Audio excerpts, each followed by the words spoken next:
ಇದು ಜಾಸ್ತಿ ಫೇಮಸ್ ಆಗಿರೋದೆ ಮನೆಯಲ್ಲಿ ವ್ಯಾಪಾರ ಮಾಡೋರ್ಗೆ, ಅಂಗಡಿ ಇಟ್ಟಿರೋರ್ಗೆ. ಈಗ ಸೇಲ್ಸ್ ಮಾಡೋರ್ ಬಂದ್ರೆ ಮಿನಿಮಮ್ ಕ್ವಾಂಟಿಟಿ 20 ಪೀಸ್ 30 ಪೀಸ್ ಹಂಗ್ ತಗೋಬೇಕು.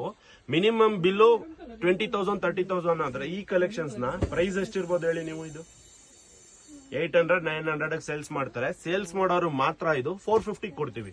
ಅವ್ರು ತಗೊಂಡೋಗಿ ಮೇಡಮ್ 650 700 ಆ ತರ ಸೇಲ್ಸ್ ಮಾಡಬಹುದು. ಕ್ವಾಂಟಿಟಿ ತಗೊಂಡ್ರೆ ಈ ಪ್ರೈಸಸ್ ಇರುತ್ತೆ. ಇವಾಗ ನಾನು ತೋರ್ಸೋ ಕಲೆಕ್ಷನ್ಸ್ ಗಳದ್ದು ಯಾವ್ದೋ ನಿಮ್ಗೆ ಪ್ರೈಸ್ ಹೇಳಲ್ಲ.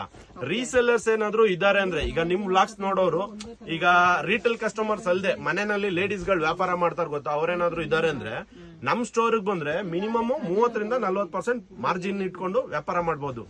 ಆ ತರ ಪ್ರೈಸಸ್ ಅಲ್ಲಿ ಕೊಡ್ತೀವಿ ಇದೆಲ್ಲ. ನೋಡಿ ಇವಾಗ ತೋರಿಸ್ತಾ ಇರೋದೆಲ್ಲ ನಿಮ್ಗೆ ರಿಟೇಲ್ ಅಲ್ಲಿ 182 2 ಆ ತರ ಸೇಲ್ಸ್ ಮಾಡ್ತಾರೆ. ಸೇಲ್ಸ್ಗೆ ನಾನು ಹೇಳ್ತಾ ಇದ್ದೀನಲ್ಲ, ಡೈರೆಕ್ಟ್ ಆಗಿ ಸ್ಟೋರ್ ಬರ್ಬೇಕು. ಅವಾಗ್ಲೇ ನಾನು ತೋರಿಸಿದೆಲ್ಲ ಬಂದು ನಿಮ್ಗೆ ರಿಟೇಲ್ ಕಸ್ಟಮರ್ಸ್ಗೆ. ನೋಡಿ ಇದೆಲ್ಲ ಬಂದು ಮನೆಯಲ್ಲಿ ವ್ಯಾಪಾರ ಮಾಡ್ತಾರೆ ಲೇಡೀಸ್ ಯಾರನ್ನ